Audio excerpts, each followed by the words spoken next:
Welcome to study cloud. BPSC exam के लिए sectional test हम लोग देख रहे हैं। शुरू करते हैं आधुनिक भारत के इतिहास से। पहला सेट है, चलिए शुरू करते हैं। पहला क्वेश्चन है इसमें, किस पुर्तगाली शासक ने स्वयं को 16वीं शताब्दी के प्रारंभ में अरब, फारस और भारत के साथ होने वाले व्यापार का मालिक घोषित कर दिया था? ये था मैनुअल प्रथम। इसका डिस्क्रिप्शन देखते हैं। अपनी विकसित समुद्री शक्ति, तकनीक एवं अस्त्र के कारण पुर्तगालियों ने 15वीं शताब्दी के अंत एवं 16वीं शताब्दी के शुरुआत में हिंद महासागर के व्यापार पर अरब व्यापारियों के प्रभुत्व को नष्ट करने में सफल रहे और अपनी स्थिति को सुदृढ़ किया।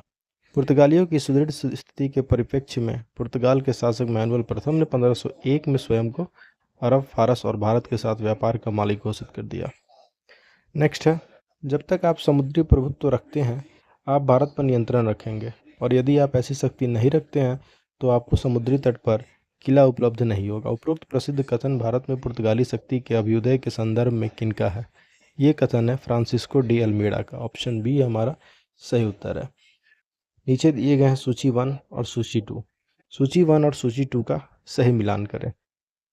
पुर्तगालियों ने गोवा पर अधिकार स्थापित किया। कब? 1510 में। पुर्तगालियों ने अपना पहला दुर्ग कोचीन में स्थापित किया 1503 में। फ्रांसिस्को डी अल्मीडा को पुर्तगाली क्षेत्रों के लिए भारत में प्रथम गवर्नर बनाया गया 1505 में, और पुर्तगालियों ने गोवा को अपनी राजधानी बनाया 1530 में। नेक्स्ट, निम्न कथनों पर विचार करिए, बताइए निम्न में से कौन से कथन सही हैं। पहला कथन है हमारा, पुर्तगालियों ने 1530 में भारत में अपना मुख्यालय कोचीन से गोवा स्थानांतरित किया। सही है। 1530 से अल्फांसो डी अल्बुकर्क भारत में पुर्तगालियों का वायसराय था। ये गलत है। अल्फांसो डी अल्बुकर्क को भारत में पुर्तगाली शक्ति का वास्तविक संस्थापक माना जाता है। ये तो सही है। अल्फांसो डी अल्बुकर्क ने ब्लू वाटर पॉलिसी की नीति को अपनाया था। ये गलत है, ये अल्मीडा का था। तो उपरोक्त कथन में 1 और 3 दो सही हैं। ऑप्शन सी, 2 स्टेटमेंट सही हैं, 2 गलत है। डचों की व्यापारिक संस्था क्या कहलाती थी? डचों की व्यापारिक संस्था कहलाती थी वोक, VOC, वोक। डचों की व्यापारिक संस्था VOC डच संयुक्त कंपनी कहलाती थी। मार्च 1602 में इसकी स्थापना डच संसद द्वारा पारित उद्घोषणा से की गई थी। छठा है, निम्न घटनाओं को कालानुक्रम सही क्रम में सजाइए। सबसे पहले क्या होता है? तीसरा आंग्ल डच युद्ध होता है। इसके बाद अंग्रेजों को मुगल व्यापारिक फरमान मिलता है, मैग्ना कार्टा जिसे बोलते हैं, और इसके बाद होता है बेदरा का युद्ध। तो ये होता है तीसरा आंग्ल डच युद्ध। कब होता है? 1672 से 74 के मध्य। दूसरे नंबर पे आता है अंग्रेजों को मुगल व्यापारिक फरमान जो मैग्ना कार्टा बोलते हैं वो मिलता है 1717 में। और तीसरा है अंग्रेजों को मुगल व्यापारिक फरमान 1717, और तीसरा है बेदरा का युद्ध, ये होता है 1759 में। नेक्स्ट है, कथन और कारण पर विचार करिए और उपयुक्त विकल्प के आधार पर सही उत्तर बताइए। कथन है, सर थॉमस रो ब्रिटिश सम्राट का दूत बनकर जहांगीर के दरबार में 1615 में उपस्थित हुआ। तो यहाँ पे कथन क्या है? कथन सही है। और कारण, वह मुगल सम्राट जहांगीर के साथ वाणिज्यिक संधि करने में सफल रहा। कारण इसका गलत है। कथन ए सही है परंतु आर गलत है। ऑप्शन सी हमारा सही उत्तर है इसमें। किस मुगल सम्राट ने 1717 में अंग्रेजी ईस्ट इंडिया कंपनी को शाही फरमान जारी करके विभिन्न व्यापारिक विशेषाधिकार प्रदान किए? फर्रुखशियर ने 1707 में। मुगल सम्राट औरंगजेब की मृत्यु के बाद मुगल साम्राज्य कमजोर होता चला गया। इस स्थिति का लाभ उठाने के उद्देश्य से 1717 में जॉन सरमैन की अध्यक्षता में एक अंग्रेजी व्यापारिक शिष्टमंडल मुगल सम्राट फर्रुखशियर से एक फरमान प्राप्त करने में सफल रहा।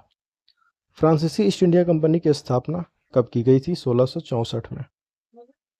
कथन और कारण दिए गए हैं। कथन है, सन 1760 में इसका वांडीवास की लड़ाई होती है, भारतीय इतिहास के निर्णायक लड़ाइयों में से एक रहा। सही है। कारण है, वांडीवास की लड़ाई ने भारत में फ्रांसीसी कंपनी के भविष्य का अंत कर दिया। ये भी सही है। कथन और कारण दोनों सही है और इसका सही स्पष्टीकरण भी करता है। ऑप्शन ए हमारा सही उत्तर है। डेनिश ईस्ट इंडिया कंपनी की भारत में मुख्य व्यापारिक केंद्र किस स्थान पर थी? श्रीरामपुर, बंगाल में। ऑप्शन बी, फ्रांसीसी ईस्ट इंडिया कंपनी ने अपनी पहली व्यापारिक कोठी कहाँ पे भारत में स्थापित की थी? सूरत में। निम्न घटनाक्रमों को कालानुक्रम के सही रूप में व्यवस्थित करें। 5 घटनाक्रम दिए गए हैं, इनका सही कालानुक्रम आपको बताना है। पहला है वास्को डी गामा की दूसरी बार भारत यात्रा, ये होती है 1502 में। अंग्रेज व्यापारी मिल्डन हॉल की भारत यात्रा, ये होती है 1599 में। अंग्रेजी ईस्ट इंडिया कंपनी की स्थापना 1600 में होती है। फ्रांसीसी ईस्ट इंडिया कंपनी की स्थापना 1664 में होती है। डेनिश ईस्ट इंडिया कंपनी की स्थापना 1616 में होती है। तो सही कालानुक्रम होगा हमारा 1502, इसके बाद 1599, फिर 1600, फिर 1616, इसके बाद 1664। 1, 2, 3, 5 और 4 सही उत्तर हो जाएगा इसमें हमारा ऑप्शन सी। नेक्स्ट है सन 1498 ईस्वी में वास्को डी गामा को भारतीय तट पर पहुंचने में भारतीय मूल के एक व्यक्ति का मार्गदर्शन प्राप्त हुआ। उस मार्गदर्शक का नाम क्या था? अब्दुल मजीद। ऑप्शन ए हमारा सही उत्तर है, अब्दुल हमीद नहीं, अब्दुल मजीद। फारस के आक्रमणकारी शासक नादिर शाह ने फरवरी 1739 में मुगल सेना को पराजित किया। नादिर शाह ने किस युद्ध में मुगल सेना को पराजित किया था? करनाल के युद्ध में। करनाल का युद्ध, इसी में नादिर शाह ने मुगल सेना को पराजित किया। नेक्स्ट है निम्नलिखित परवर्ती मुगल शासकों के शासनकाल को क्रमानुगत रूप से संयोजित करें तथा उचित विकल्प के आधार पर उत्तर दें। इनके कालानुक्रम को व्यवस्थित करें। आलमगीर द्वितीय का शासनकाल रहा 1754 से 1759 तक। रफीद उद दौला का रहा 6 जून 1719 से 17 सितंबर 1719 तक। और रफीद उद दरजात का रहा 28 फरवरी 1719 से 6 जून 1719 तक। अहमद शाह बहादुर का रहा 1748 से 1754 तक।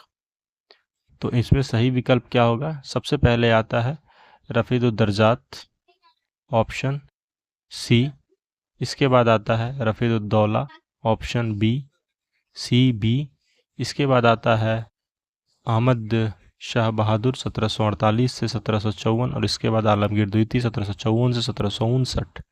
तो सही ऑप्शन है हमारा ऑप्शन सी। निम्नलिखित में से किस शासक को शाह बेखबर की उपाधि प्रदान की गई? बहादुर शाह प्रथम को। ऑप्शन बी, औपचारिक रूप से मुगल साम्राज्य का अंत कब हुआ? यह हुआ नवंबर 1858 में। कथन और कारण दिए गए हैं। औरंगजेब ने 9वें सिख गुरु तेग बहादुर को मृत्यु दंड दिया। कारण है गुरु तेग बहादुर ने कश्मीरी पंडितों के अधिकारों का समर्थन किया और इस्लाम धर्म अपनाने से इनकार कर दिया। तो यहाँ कथन और कारण दोनों सही हैं और कारण जो है कथन की सही व्याख्या करता है। तो हमारा ऑप्शन ए सही उत्तर है। पानीपत की तीसरी लड़ाई के संदर्भ में निम्न कथनों पर विचार करिए। पहला कथन है कि यह लड़ाई मराठों और अफगानों के बीच 14 फरवरी 1761 को लड़ी गई। सही है। इस लड़ाई में मराठों की ओर से विश्वास राव तथा सदाशिव राव भाऊ सहित लगभग 28,000 मराठा मारे गए। ये ऑप्शन दूसरा स्टेटमेंट भी सही है। तीसरा है पानीपत की तीसरी लड़ाई ने यह निर्णय कर दिया था कि भारत पर कौन शासन करेगा। नहीं, ऐसा तो नहीं है, क्योंकि पानीपत की तीसरी लड़ाई ने यह निर्णय नहीं किया था कि भारत पर कौन शासन करेगा, बल्कि यह निर्णय किया कि भारत पर कौन शासन नहीं करेगा। तो उपरोक्त में से कौन सा कथन सत्य है? 1 और 2। ऑप्शन ए हमारा सही उत्तर है। 18वीं शताब्दी के मध्य में रोहिलखंड राज्य की स्थापना किसके द्वारा की गई? अली मुहम्मद खान के द्वारा। नेक्स्ट है उत्तर मुगल काल में निम्नलिखित में से कौन सा राज्य उत्तराधिकारी राज्य की श्रेणी में नहीं आता है? मैसूर। ऑप्शन बी सही उत्तर है। उत्तर मुगलकालीन राज्य तथा सूची 2 में उसके संस्थापक को सुमेलित कीजिए तथा नीचे दिए गए कूट की सहायता से सही उत्तर का चयन करिए। तो बंगाल मुर्शीद कुली खां, अवध सादत खां या बुरहानुल मुल्क, हैदराबाद निज़ामुल मुल्क और मैसूर हैदर अली। तो ऑप्शन बी हमारा सही उत्तर है। पंजाब के प्रसिद्ध शासक महाराजा रणजीत सिंह का संबंध किस सिख मिसल से था? सूकर चकिया। ऑप्शन ए सही उत्तर है। मराठा साम्राज्य के प्रथम पेशवा कौन थे? बालाजी विश्वनाथ। Option C. लखनऊ स्थित बड़ा इमामबाड़ा का निर्माण किसने करवाया था? आशफ उद दौला ने। ऑप्शन सी हमारा सही उत्तर है। राजा मार्तंड वर्मा का संबंध 18वीं शताब्दी के किस क्षेत्रीय राज्य से था?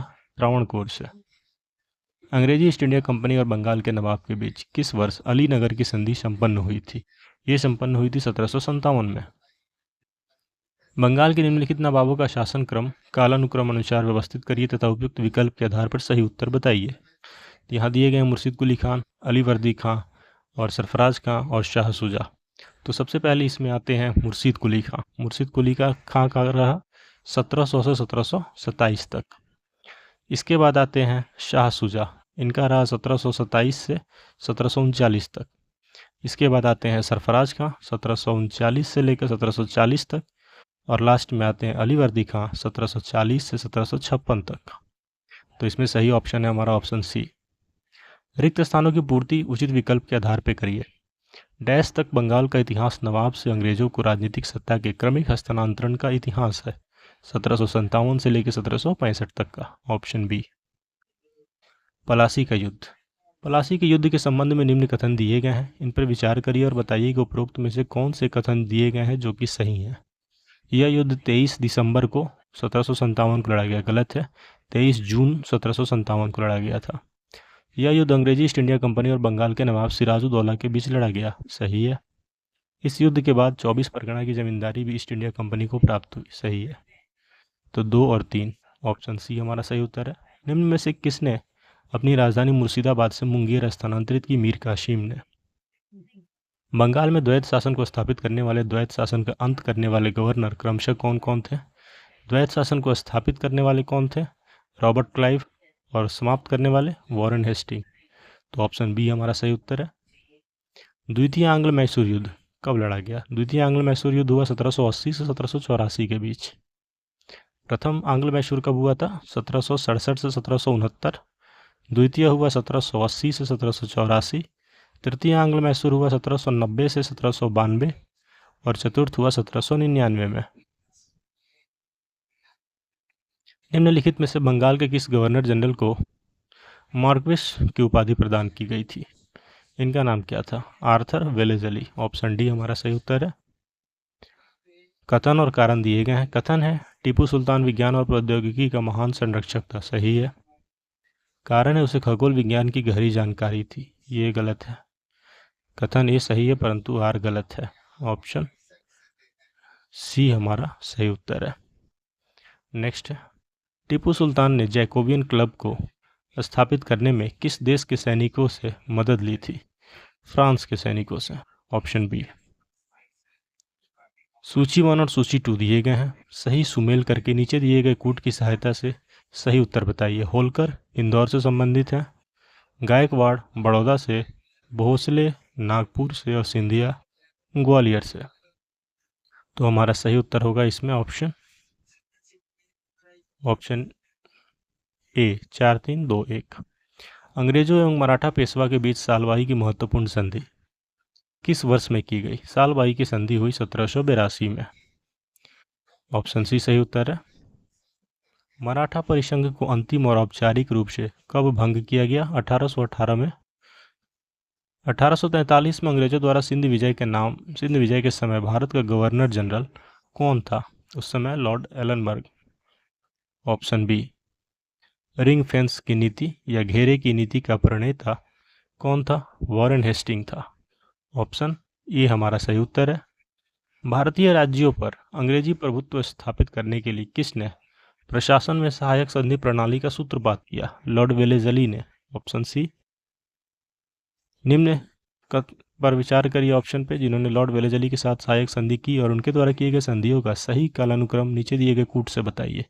सबसे पहले किसके साथ होती है? सबसे लास्ट में सहायक संधि किसके साथ होती है? तो सबसे पहले होती है हैदराबाद से, इसके बाद होती है मैसूर से, इसके बाद अवध से और लास्ट में ग्वालियर से। 1 2 3 4। ऑप्शन ए हमारा सही उत्तर है। हैदराबाद से कब होती है? हैदराबाद से होती है 1798 में।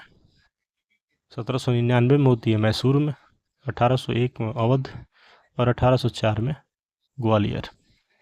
आंग्ल नेपाल युद्ध का अंत किस संधि के द्वारा हुआ? सुगौली की संधि। सुगौली की संधि के साथ आंग्ल नेपाल युद्ध का अंत हुआ। Option C. सूची 1 और सूची 2 दिए गए हैं, सुमेल करिए और नीचे दिए गए सही कूट का चयन करिए। सतारा का 1848 में होता है, व्यक्तिगत के सिद्धांत से विलय होता है इसका। जैतपुर का 1849 में, सही है। झांसी 1853 और नागपुर 1854। 1 2 3 4। ऑप्शन ए सही उत्तर है हमारा। नेक्स्ट है अंग्रेजी हुकूमत के खिलाफ होने वाले नागरिक विद्रोह के संदर्भ में निम्न कथनों पर विचार करिए। नागरिक विद्रोह के नेता प्रगतिशील विचारों वाले थे। ये पहला स्टेटमेंट गलत है, वो प्रगतिशील विचारधारा के नहीं थे, पुरातनपंथी विचारधारा के थे। दूसरा है नागरिक विद्रोह स्थानीय कारणों एवं समस्याओं के परिणाम थे। ये ठीक है। सभी नागरिक विद्रोह स्थान एवं काल के संदर्भ में अलग होते हुए भी प्रकृति में लगभग एक समान थे। तो कौन से शामिल नहीं थे? तो केवल एक जो है वो शामिल नहीं था, 2 और 3 तो शामिल था। तो ऑप्शन ए हमारा सही उत्तर है। बंकिम चंद्र चट्टोपाध्याय द्वारा रचित प्रसिद्ध बांग्ला उपन्यास आनंद मठ से किस नागरिक विद्रोह के बारे में सूचना प्राप्त होती है? सन्यासी विद्रोह। सन्यासी विद्रोह जो कि 1763 से 1820 तक चला था, इसी के विषय में बंकिम चंद्र चट्टोपाध्याय द्वारा रचित प्रसिद्ध बांग्ला उपन्यास आनंद मठ में चर्चा की गई है। निम्नलिखित में से किस क्षेत्र में पाइका विद्रोह हुआ, जो कि 1817 में हुआ? उड़ीसा में। सूरत के नमक विद्रोह की घटना कब घटित हुई? 1844 में। सूची 1 सूची 2 दिए गए हैं, सही मिलान करना है। वघेरा विद्रोह यह 1818 से 1820 तक चला था, बड़ौदा गुजरात में। अहोम विद्रोह 1828 में। पोलीगर विद्रोह चला 1795 से 1805 तक, और नील विद्रोह 1859-60 में बंगाल में। तो हमारा सही उत्तर है ऑप्शन बी 2314। वहाबी आंदोलन 1830 से 1861 के मध्य चला, इसका मुख्य केंद्र कहाँ था? पटना। निम्न कथनों पर विचार करिए। दीवान वेलू थम्पी का विद्रोह 1808 से 1809 में अंग्रेजी ईस्ट इंडिया कंपनी के विरुद्ध होने वाला एक महत्वपूर्ण नागरिक विद्रोह था, और दूसरा यह विद्रोह बड़ौदा रियासत में अंग्रेजी ईस्ट इंडिया कंपनी के हस्तक्षेप का परिणाम था। यहाँ पहला तो सही है, दूसरा गलत है, तो केवल एक हमारा सही उत्तर है। नेक्स्ट है रिक्त स्थान की पूर्ति विकल्प में दिए गए उचित शब्द के आधार पर कीजिए। 1844-45 में डैश कोल्हापुर सामानगढ़ आदि क्षेत्रों में परंपरागत दुर्ग सैनिकों के बेरोजगार हो जाने का परिणाम था। कौन सा विद्रोह? गडकरी विद्रोह 1844-45 के मध्य जो हुआ, ये कोल्हापुर सामानगढ़ आदि क्षेत्रों में परंपरागत दुर्ग सैनिकों के बेरोजगार हो जाने का परिणाम था ये विद्रोह। किस आदिवासी विद्रोह को उलगुलान या महान कोलाहल के नाम से भी जाना जाता है? मुंडा विद्रोह को। मुंडा विद्रोह ये हुआ 1890 के दशक में, बिरसा मुंडा ने किया। उनके नेतृत्व में छोटा नागपुर क्षेत्र में सिंहभूम और रांची जिलों में मुंडा आदिवासियों ने अंग्रेजी हुकूमत के विरुद्ध एक सशक्त विद्रोह किया था। कूका आंदोलन के संगठनकर्ता गुरु राम सिंह थे। Option A. सूची 1 सूची 2 दिए गए हैं, कालानुक्रम मैच कराना है इनका। कौन विद्रोह कब हुआ? कोल विद्रोह होता है 1831 में। तमार विद्रोह होता है 1798 में। सफा होर विद्रोह होता है 1871 में, और भूमिज होता है 1833 में। ऑप्शन हमारा इसमें 2143, ऑप्शन डी सही उत्तर है। फराइजी कौन थे? फराइजी हाजी शरीयतुल्लाह के अनुयायी थे। सूची 1 सूची 2 दिए गए हैं, इनका मिलान करना है। नारकेलबेरिया विद्रोह, ये नेतृत्वकर्ता इसके कौन थे? इसके नेतृत्वकर्ता थे मीर निसार। नायक विद्रोह के नेतृत्वकर्ता अचल सिंह। पागलपंथी के करमशाह, और अहोम के गोमधर कोनवार। तो इसमें हमारा सही ऑप्शन है ऑप्शन सी 3412। निम्नलिखित विद्रोहों और उनके नायकों के संबंधित युग्मों पर विचार करिए और बताइए कि कौन सा युग्म इसमें सही मिलाया हुआ है। रामोशी विद्रोह चितूर सिंह नेतृत्व करता थे, सही है। खासी विद्रोह तीरथ सिंह या तिरोत सिंह, सही है।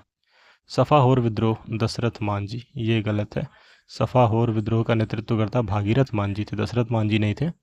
तो इसमें 2 युग्म सही है, 1 और 2, ऑप्शन सी सही उत्तर है। कथन और कारण दिए गए हैं।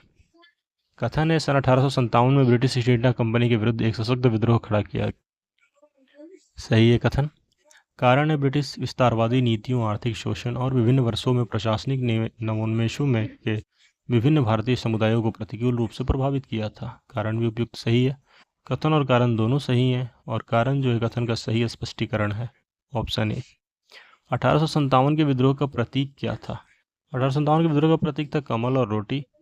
1857 के विद्रोह के किस नायक को विद्रोह का प्रकाश स्तंभ और डंका शाह के नाम से भी जाना जाता है? मौलवी अहमदुल्ला शाह। मौलवी अहमदुल्ला शाह को।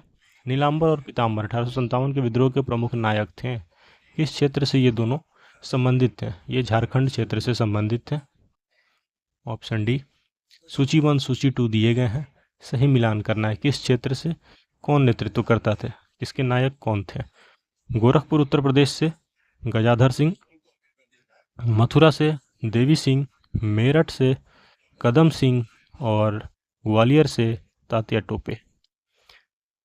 तो सही मिलान है हमारा इसमें ऑप्शन बी 3, 4, 2, 1।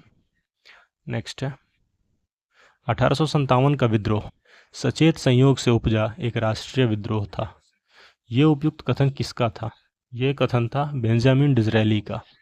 वह विद्रोहियों के बीच एकमात्र पुरुषत्व या पौरुष वाली महिला थी। झांसी की रानी की वीरता के संदर्भ में उपरोक्त कथन किनका है? सर ह्यूरोज का। 1857 की क्रांति की शुरुआत कहाँ से हुई? मेरठ से, ऑप्शन बी। 1857 की क्रांति के नायक मंगल पांडे को कब फांसी दी गई थी? फांसी दी गई थी इनको 8 अप्रैल 1857 को। बनारस क्षेत्र में 1857 की क्रांति का दमन करने वाले अंग्रेज सैन्य कमांडर कौन थे? कर्नल जेम्स नील, ऑप्शन सी। 1857 की क्रांति की देशव्यापी शुरुआत के लिए कौन सी तिथि को निर्धारित किया गया था?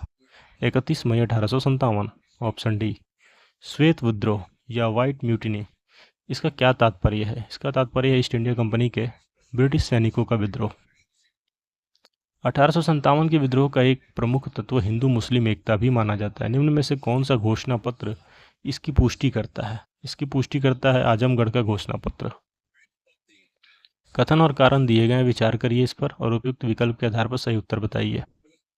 कथन है 19वीं शताब्दी के सामाजिक आर्थिक सुधार आंदोलनों के कारण भारत का आधुनिकीकरण हुआ। सही। सामाजिक धार्मिक आंदोलनों के जड़ में बुद्धिवाद, मानवतावाद तथा वैज्ञानिक दृष्टिकोण जैसे विचार थे जो कि आधुनिकता के आधार माने जाते हैं। ये भी सही है। कथन और कारण दोनों सही हैं और कारण जो है कथन की सही व्याख्या करता है। रिक्त स्थान की पूर्ति विकल्प में दिए गए उचित शब्द के आधार पर करिए। भारत में 19वीं शताब्दी के सुधार आंदोलनों की 2 धाराएं थी। पहली सुधारवादी आंदोलन और दूसरी क्या थी? दूसरी थी पुनर्जागरणवादी आंदोलन, ऑप्शन सी। हिंदू विधवा पुनर्विवाह अधिनियम कब पारित किया गया? 1856 में। वर्ष 1906 में भारतीय महिला विश्वविद्यालय की स्थापना कहाँ पे की गई थी? बंबई में। 1930 में पारित शारदा एक्ट के द्वारा लड़कों एवं लड़कियों के लिए विवाह की न्यूनतम उम्र सीमा कितनी निर्धारित की गई थी? शारदा एक्ट के अनुसार लड़कों के लिए 18 वर्ष और लड़कियों के लिए 14 वर्ष, ऑप्शन सी सही उत्तर है। निम्न कथनों पर विचार करिए और बताइए कौन सा कथन असत्य है, गलत है। बंगाल सती रेगुलेशन 1829 रेगुलेशन 17 नियम से सबसे पहले केवल बंगाल प्रेसिडेंसी में लागू किया गया। सही है। 1830 में इसे मद्रास और बॉम्बे प्रेसिडेंसी में लागू किया गया। ये भी सही है। तो कौन से कथन गलत पूछ रहा है? ना तो एक गलत है ना ही 2, तो ऑप्शन डी हमारा सही उत्तर है। नीचे दिए गए हैं मूक नायक नाम पाक्षिक समाचार पत्र का प्रारंभ किनके द्वारा किया गया था? डॉक्टर BR अम्बेडकर के द्वारा। सूची दिए गए हैं, सूची 1 और सूची 2। इसका मिलान करना है। बहिष्कृत भारत, ये 1927 में BR अम्बेडकर के द्वारा। बहिष्कृत हितकारिणी सभा 1924 में BR अम्बेडकर के द्वारा। अखिल भारतीय अनुसूचित जाति महासंघ, इसका निर्माण 1942 में हुआ महात्मा गांधी के BR अम्बेडकर के द्वारा। और अखिल भारतीय हरिजन संघ का निर्माण 1932 में महात्मा गांधी के द्वारा हुआ। तो इसमें हमारा ऑप्शन सी सही उत्तर है, 2, 1, 4, 3। नेक्स्ट है ब्राह्मणों के खिलाफ आत्मसम्मान आंदोलन किनके द्वारा और कहाँ पे प्रारंभ किया गया? प्रारंभ किया गया था EV रामास्वामी नायंकर के द्वारा दक्षिण भारत में, ऑप्शन ए। समस्त मानव जाति के लिए एक ईश्वर एक जाति एवं एक धर्म का नारा किन्होंने दिया? श्री नारायण गुरु के द्वारा ये नारा दिया गया था। कथन और कारण पर विचार करिए और बताइए कि इसके आधार पर सही उत्तर क्या है। कथन है वर्ष 1828 में राजा राम मोहन राय ने ब्रह्म समाज की स्थापना की। सही है। कारण है राजा राम मोहन राय हिंदू धर्म की बुराइयों से तंग आकर नए धर्म की स्थापना करना चाहते थे। ऐसा नहीं था। कथन सही है परंतु कारण गलत है। तो हमारा ऑप्शन सी सही है। यंग बंगाल आंदोलन के प्रणेता कौन थे? Henry Vivian Derozio, option D. B Raja Ram Mohan Roy द्वारा स्थापित प्रथम संस्था इनमें से कौन सी थी? आत्मीय सभा। आत्मीय सभा का स्थापना कब किया गया था? आत्मीय सभा की स्थापना हुई थी 1814 में। हिंदू धर्म के एकेश्वरवादी मत पर प्रचार करने के लिए 1814 में ये आत्मीय सभा का गठन हुआ था। रामकृष्ण मिशन की स्थापना कब की गई थी? 1897 में, ऑप्शन सी। सूची 1 सूची 2 दिए गए हैं। सही मिलान बताइए। गुरुकुल कांगड़ी किससे संबंधित है? स्वामी श्रद्धानंद से। दयानंद एंग्लो वैदिक कॉलेज ये संबंधित है महात्मा हंसराज से। देव समाज संबंधित है शिव नारायण अग्निहोत्री से। और धर्म सभा राधाकांत देव से। ऑप्शन बी हमारा सही उत्तर है। नेक्स्ट है, कथन और कारण दिए गए हैं, विचार करिए और बताइए। कथन है देवबंद स्कूल की स्थापना 1867 में तत्कालीन संयुक्त प्रांत के सहारनपुर जिले के देवबंद नामक स्थान पर की गई थी। सही है। कारण है इसका, इस स्कूल की स्थापना अलीगढ़ आंदोलन का विरोध करने और मुस्लिम समुदाय का नैतिक और धार्मिक उत्थान करने के लिए की गई थी। ये भी सही है, कारण सही व्याख्या करता है कथन का, तो ऑप्शन ए हमारा सही उत्तर है। पारसी धर्म सुधार आंदोलन की एक प्रमुख संस्था रहनुमाई मजदे-आसनन सभा की स्थापना कब की गई थी? 1851 में। Option A. Mohammedan Anglo oriental college की स्थापना कब और कहाँ पे की गई थी? 1857 में अलीगढ़ में की गई थी इसकी स्थापना। 1875 में अलीगढ़ में की गई थी। ऑप्शन बी सही उत्तर है। निम्न में से किसे लोकहितवादी के नाम से भी जाना जाता है? लोकहितवादी बोला जाता था गोपाल हरि देशमुख को। Option B. वर्ष 1875 में अमेरिका में स्थापित थियोसॉफिकल सोसाइटी का मुख्यालय कब और कहाँ भारत में स्थानांतरित किया गया था? 1882 में इसे किया गया और स्थानांतरित किया गया मद्रास में। हम दोनों यानी हिंदू और मुसलमान भारत की हवा में पलते हैं। हम गंगा और यमुना का पवित्र जल पीते हैं। हम दोनों इसी भूमि की पैदावार खाकर पलते हैं। हम दोनों एक ही देश के हैं और एक ही राष्ट्र के हैं। देश की प्रगति और भलाई हमारी एकता और प्रेम पर निर्भर करती है। यह वक्तव्य किसका है? सर सैयद अहमद का। Option B. सिंह सभा आंदोलन का प्रारंभ कहाँ से हुआ था? अमृतसर से। निम्न में से किस आंदोलन के नेता स्वयं को हजरत मोहम्मद की तरह एक अवतार मानते थे? अहमदिया आंदोलन के नेता। नेक्स्ट, भारत में आधुनिक राष्ट्रवाद के उत्थान के लिए उत्तरदायी कारकों में निम्न में से क्या सम्मिलित है? भारत के अतीत का पुनः अध्ययन। सही है। देश का राजनीतिक, प्रशासनिक तथा आर्थिक एकीकरण। सही है। सामाजिक एवं धार्मिक सुधार आंदोलन का प्रभाव। ये भी सही है। और विदेशी शासकों का नस्लीय अहंकार। ये भी सही है। 1, 2, 3 और 4। 19वीं सदी के पूर्वार्ध में स्थापित राजनीतिक संस्थाओं के संबंध में निम्न कथनों पर विचार करिए और बताइए कि सत्य कथन इनमें से कौन सा है। इनका नेतृत्व मध्य वर्ग द्वारा किया गया। ये गलत है। इस संस्थाओं का स्वरूप स्थानीय तथा क्षेत्रीय था। ये सही है। इन्होंने प्रशासन में भारतीयों की भागीदारी की मांग रखी। ये भी सही है। केवल 2 और 3 सही है, पहला गलत दिया। भारत में गठित होने वाली पहली राजनीतिक संस्था कौन सी थी जिसने संगठित राजनीतिक प्रयासों का शुभारंभ किया? ये थी जमींदारी एसोसिएशन। जुलाई 1838 में जमींदारों के हितों की सुरक्षा के लिए जमींदारी एसोसिएशन यानी लैंड होल्डर सोसाइटी का गठन किया गया था। मिलान करें राजनीतिक संस्थाएं और इसके स्थापना का वर्ष। बंगाल ब्रिटिश इंडिया सोसाइटी 1843 में हुआ था। ये ब्रिटिश इंडियन एसोसिएशन 1851 में हुआ था।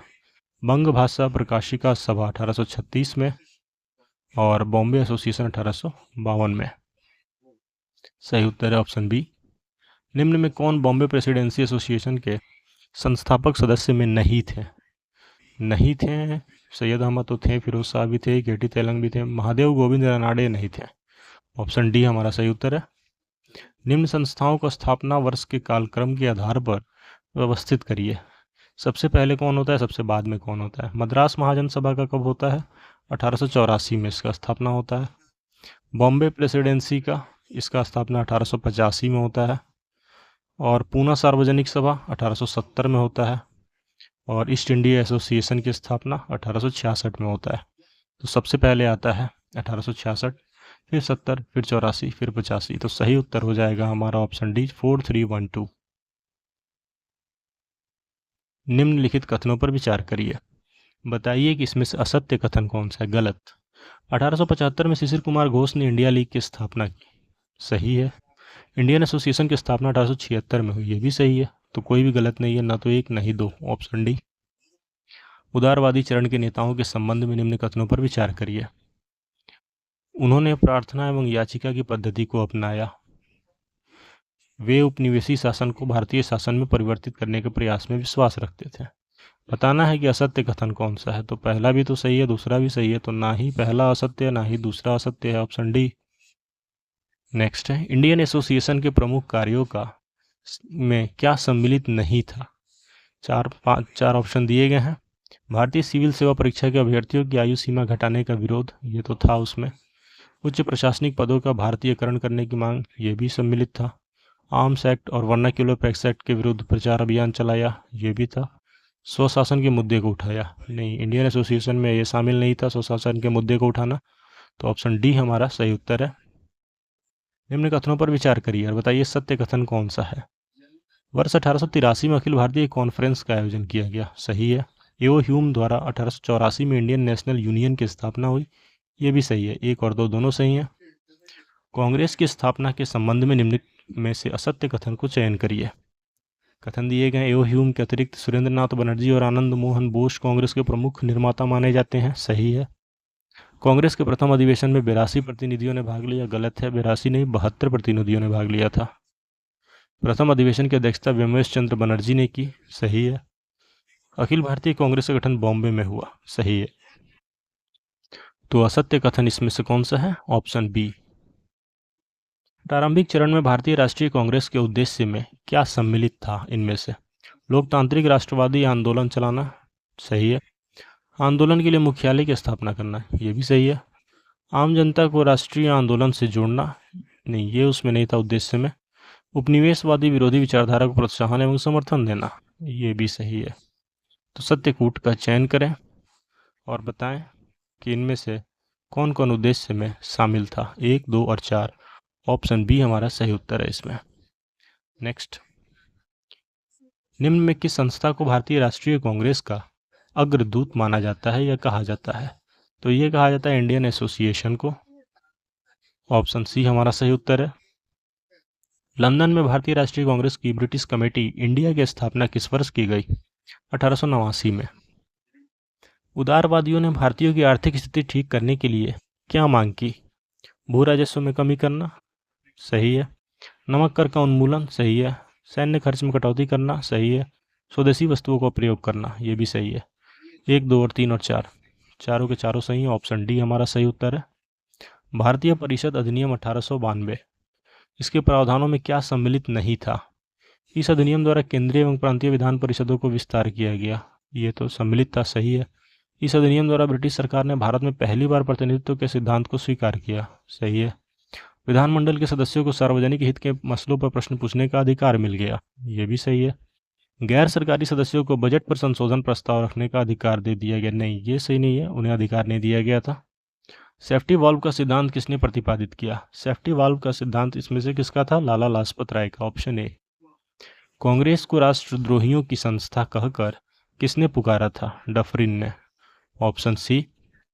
कांग्रेस विरोधी संगठन संयुक्त भारत राष्ट्रवादी संगठन, यूनाइटेड इंडियन पैट्रियोटिक एसोसिएशन, इसके संस्थापक सदस्यों में कौन सम्मिलित था? लॉर्ड डफरिन थे? नहीं, लॉर्ड डफरिन नहीं थे। सर सैयद अहमद खान थे? हाँ थे। बनारस के राजा शिव प्रसाद सिंह भी थे। लाला लाजपत राय इसमें सम्मिलित नहीं थे। तो इसमें हमारा सही उत्तर है केवल 2 और 3 सम्मिलित थे। निम्न में कौन उदारवादी चरण के नेता थे? रोमेश चंद्र दत्त थे जो उदारवादी चरण के नेता थे। कथन और कारण दिए गए हैं, बताना है कि कथन और कारण में क्या रिलेशन। भारतीय राष्ट्रीय आंदोलन के उदारवादी चरण में कांग्रेस का जनाधार सीमित था, सही है। प्रारंभिक राष्ट्रवादी जनसाधारण के प्रति विश्वस्त नहीं थे, ये भी सही है कारण इसका। कथन और कारण दोनों सही हैं और कारण कथन की सही व्याख्या करता है। भारतीय राष्ट्रीय स्वतंत्रता संग्राम में नरमपंथी राष्ट्रवादियों के योगदान में निम्न में क्या सम्मिलित नहीं था? उपनिवेशी शासन की आर्थिक शोषण की निंदा, ये सम्मिलित था। व्यवस्थापिका संबंधी संवैधानिक सुधार करना, ये भी था उसमें। भारतीयों के नागरिक अधिकारों की रक्षा का प्रयास करना, ये भी सही है। ब्रिटिश सरकार के विरुद्ध आक्रामक राजनीतिक रुख अख्तियार करना, ये सम्मिलित नहीं था उसमें, ऑप्शन डी। तो हमारा सही उत्तर है ऑप्शन डी। भारतीय राष्ट्रीय कांग्रेस की स्थापना के संबंध में प्रकाश संवाहक सिद्धांत किसके द्वारा दिया गया था? गोपाल कृष्ण गोखले के द्वारा। यह एक सफल अवसरवादी आंदोलन था। इसने कपटी एवं पाखंडियों के लिए अवसरों के द्वार खोल दिए। इसने कुछ लोगों को राष्ट्रीयता के नाम को भुलाने का अवसर दे दिया। उपयुक्त कथन किसने कहा था? लाला लाजपत राय ने। निम्नलिखित राष्ट्रीय उद्यानों पर विचार करिए, इसमें से कितने हिम तेंदुए के प्रमुख आवास स्थल हैं? कंचनजंगा राष्ट्रीय उद्यान सिक्किम, ये भी है। गंगोत्री राष्ट्रीय उद्यान उत्तराखंड, यहाँ भी है। हेमिस राष्ट्रीय उद्यान लद्दाख, यहाँ भी है तेंदुआ। तो ये सभी 3 के 3 सम्मिलित हैं। ऑप्शन बी सही उत्तर है। भारत मालदीव संबंधों के संदर्भ में निम्न कथनों पर विचार करिए। दिए गए 3 कथन है, बताना है कि उपयुक्त में से कितने कथन सही दिए गए हैं। पहला है एक्यूवेरिन दोस्ती एकता एवं ऑपरेशन शील्ड दोनों देशों के बीच संयुक्त अभ्यास है, भारत और मालदीव के बीच। सही है। भारत मालदीव के राष्ट्रीय रक्षा बल MNDF के लिए सबसे बड़ी संख्या में प्रशिक्षण का अवसर प्रदान करता है, जो उनकी रक्षा प्रशिक्षण आवश्यकताओं का लगभग 70% पूरा करता है। सही है। 8 डिग्री चैनल भारतीय मिनीकॉय लक्षद्वीप समूह का जो हिस्सा है उसको मालदीव से अलग करता है, ये भी सही है। सभी 3 कथन सही दिए गए हैं। नेक्स्ट है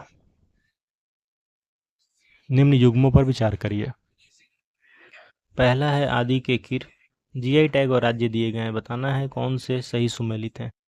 आदि के कीर ये कहाँ का है? ये अरुणाचल प्रदेश का, असम का नहीं है, अरुणाचल प्रदेश से संबंधित है। कच्ची खरेक ये गुजरात से संबंधित है, सही है। तांगेल साड़ी पश्चिम बंगाल, ये भी सही है। 2 और 3 सही सुमेलित हैं, ऑप्शन बी।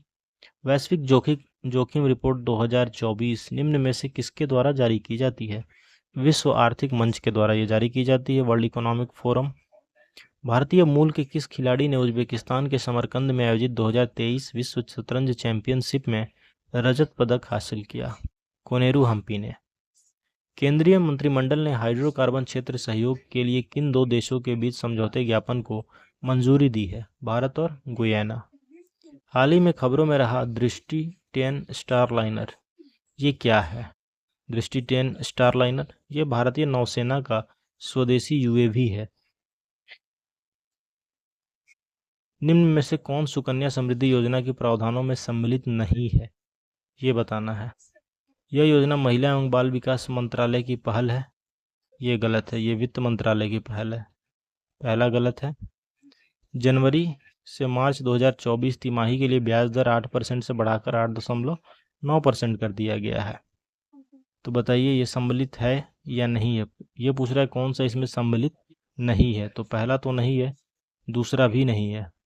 इस योजना का उद्देश्य कन्याओं के लिए लघु निवेश प्रदान करना है। इसका उपयोग शिक्षा और शादी के खर्चों को पूरा करने के लिए किया जाएगा, ये तो सम्मिलित है। इसे 2015 में बेटी बचाओ बेटी पढ़ाओ योजना के तहत शुरू किया गया था, ये भी सही है। तो जो सम्मिलित नहीं है वो 1 और 2 है, तो ऑप्शन सी हमारा सही उत्तर है इसमें। राष्ट्रपति श्रीमती द्रौपदी मुर्मू ने 9 जनवरी 2024 को घुड़सवारी के लिए किस महिला खिलाड़ी को अर्जुन अवार्ड से सम्मानित किया? इनका नाम है दिव्यकृति सिंह। संयुक्त सैन्य अभ्यास दिए गए हैं, इसका आयोजन स्थल दिया गया है, इसका सही सुमेल करना है। अयुत्या अभ्यास 2024 इसका आयोजन कहाँ पे हुआ? अंडमान सागर में। एक में डेजर्ट साइक्लोन 2024 इसका आयोजन थार राजस्थान में। मिलन 2024 ये विशाखापट्टनम में हुआ आंध्र प्रदेश में। और खंजर अभ्यास हुआ बकलो हिमाचल प्रदेश में। तो चारों के चारों ये सामने सही सुमेलित हैं, 1 2 3 4। ऑप्शन ए जो है हमारा सही उत्तर है। गैब्रियल हाल ही में जारी किए गए क्रिया रिपोर्ट 2023 के अनुसार भारत का दूसरा सबसे प्रदूषित शहर कौन सा है? सबसे प्रदूषित शहर इसमें है बेगूसराय बिहार। ऑप्शन बी हमारा सही उत्तर है। फ्रांस के राष्ट्रपति इमैनुअल मैक्रोन द्वारा किसे फ्रांस का सबसे युवा और पहला समलैंगिक प्रधानमंत्री नियुक्त किया गया? इनका नाम है गैब्रियल अटल। Option C. नीचे दिए गए हैं ऐप और जारीकर्ता किसके द्वारा जारी किया गया? अब इनका सही स्कूट बताना है, सही सुमेल करना है। इनकोर ऐप किया गया निर्वाचन आयोग के द्वारा। संभव ऐप किया गया इंडियन आर्मी के द्वारा।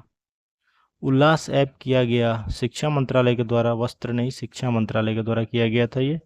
और पाठ मित्रों ऐप किया गया था वस्त्र मंत्रालय के द्वारा। ये दोनों चेंज होंगे। सही कूट का चयन करना है, कौन इसमें सही सुमेलित है? तो पहला और दूसरा ए और बी सही सुमेलित है, सी और डी अल्टरनेट है। 5 जनवरी 2024 को वर्ल्ड ट्रेड ऑर्गेनाइजेशन में भारत का नया राजदूत किसे बनाया गया? इनका नाम है Senthil Pandian C. Option B. 16वें वित्त आयोग के संबंध में निम्न कथनों पर विचार करिए, बताइए। सत्यकूट का चयन करना है इसमें 16वें वित्त आयोग के विषय में। डॉक्टर अरविंद पनगड़िया इसके अध्यक्ष होंगे, बिल्कुल सही है। श्री ऋत्विक रंजनम पांडे आयोग के सचिव बने, ये भी सही है।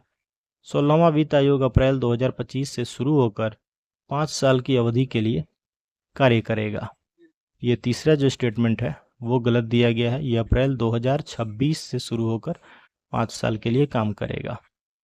तो पहला और दूसरा सही है, तीसरा गलत दिया गया है। तो सही कूट है हमारा ऑप्शन बी, जो कि सही उत्तर है। नेक्स्ट है, हाल ही में बिहार के किस खिलाड़ी को राष्ट्रपति द्रौपदी मुर्मू द्वारा अर्जुन पुरस्कार से सम्मानित किया गया, जो कि बिहार के खिलाड़ी, इनका नाम है नसरीन शेख। नेक्स्ट है, 15 जनवरी 2024 को नीति आयोग द्वारा जारी एक रिपोर्ट के अनुसार गरीबी रेखा के बाहर आने में संख्या के आधार पर बिहार का कौन सा स्थान रहा? बिहार का स्थान रहा दूसरा, जहां पर लगभग 3.77 करोड़ लोग गरीबी से बाहर आए। निम्नलिखित में से किस जिले में बिहार का पहला घड़ियाल व कछुआ के लिए प्रजनन केंद्र बनाने की घोषणा की गई है? पश्चिमी चंपारण जिले में। हाल ही में स्वच्छता सर्वेक्षण रैंकिंग 2023 जारी किया गया। इसमें 1 लाख से अधिक आबादी वाले शहरों में पटना की ऑल इंडिया रैंकिंग कितनी है? पटना के रैंक के 77वां 77th। राज्य के किस जिले में गौतम बुद्ध के महान शिष्य भिक्षु धम्मछाया की प्रतिमा का अनावरण किया जाएगा? इसका अनावरण किया जाएगा आरा में, भोजपुर आरा में। हाल ही में जारी किए गए बिहार जाति सर्वेक्षण 2023 के आंकड़ों के अनुसार अन्य पिछड़ा वर्ग और अत्यंत पिछड़ा वर्ग मिलकर राज्य की कुल आबादी का कितना प्रतिशत है? कुल आबादी का 63% है। Option B. दुनिया की सबसे ऊंची प्रतिमा statue of wisdom JP Ganga Path के किनारे स्थापित की जाएगी। यह निम्न में से किसकी प्रतिमा होगी? ये प्रतिमा होगी डॉक्टर राजेंद्र प्रसाद की। बिहार इलेक्ट्रिक वाहन कॉन्क्लेव और एक्सपो का आयोजन कहाँ पे किया गया? इसका आयोजन इनमें से कहीं नहीं किया गया, ना ही जमुई, ना नालंदा और ना ही दरभंगा। इसका आयोजन किया गया था पटना में। हाल ही में किस देश ने ब्रिक्स से अलग होने का निर्णय लिया है? साउथ अफ्रीका या अर्जेंटीना या ईरान या इथियोपिया? सही उत्तर है हमारा Argentina. Direct to mobile D2M तकनीक हाल ही में समाचारों में देखा गया। इस संबंध में निम्न में से कौन सा कथन सही दिया गया है? यह मल्टीमीडिया सामग्री को बिना इंटरनेट कनेक्शन के सीधे मोबाइल उपकरणों पर स्ट्रीम करता है। सही है, पहला ऑप्शन ही हमारा सही है। निम्नलिखित में से कौन सा खगोलीय पिंड आमतौर पर L1 लैग्रेंज बिंदु से जुड़ा हुआ है? सूर्य और पृथ्वी। Option A. X ray polarimeter satellite XPoSat mission के संबंध में निम्न कथनों पर विचार करिए और बताइए कि असत्य कथन कौन सा है। गलत कथन की पहचान करना है। 1 फरवरी 2024 को इसरो ने अपने पहले x-ray polarimeter satellite XPoSat mission का सफल परीक्षण किया। तो ये तो पहला ही गलत है। और दूसरा है, यह PSLV C58 के द्वारा लॉन्च किया गया। ये तो सही है। तो हमारा इसमें असत्य कथन कौन सा है? Option A. केवल एक जो है वो गलत है। नेक्स्ट है, क्योंकि ये 1 फरवरी नहीं 1 जनवरी को किया गया था इसलिए गलत है। यूनेस्को को विश्व धरोहर समिति के 46वें सत्र के संबंध में असत्य कथन का चयन करिए। फॉल्स स्टेटमेंट बताना है, इसमें से कौन सा है। इसकी अध्यक्षता भारत के नई दिल्ली में किया गया जाएगा। सही है। भारत दूसरी बार यूनेस्को की विश्व धरोहर समिति की अध्यक्षता कर रहा है। नहीं, ये तो गलत है, दूसरा स्टेटमेंट गलत है इसमें, क्योंकि यहाँ पे भारत दूसरी बार नहीं करने जा रहा है, ये पहली बार ही करने जा रहा है, इसलिए गलत है। तीसरा स्टेटमेंट है, यूनेस्को की विश्व धरोहर समिति का सत्र हर वर्ष आयोजित किया जाता है। ठीक है, सही है। किसी देश के स्थल या संपत्ति को विश्व धरोहर की सूची में शामिल करने का फैसला यह समिति करती है। सही है। तो जो असत्य कथन है वो ऑप्शन बी है हमारा। भारतीय न्याय संहिता BNS 2023 के संदर्भ में निम्न कथनों पर विचार करिए और बताइए कि उपरोक्त में से कौन से कथन सही दिए गए हैं। BNS की धारा 106(2) हिट एंड रन मामलों में अधिकतम 10 साल की सजा और जुर्माने का प्रावधान करती है। सही है स्टेटमेंट।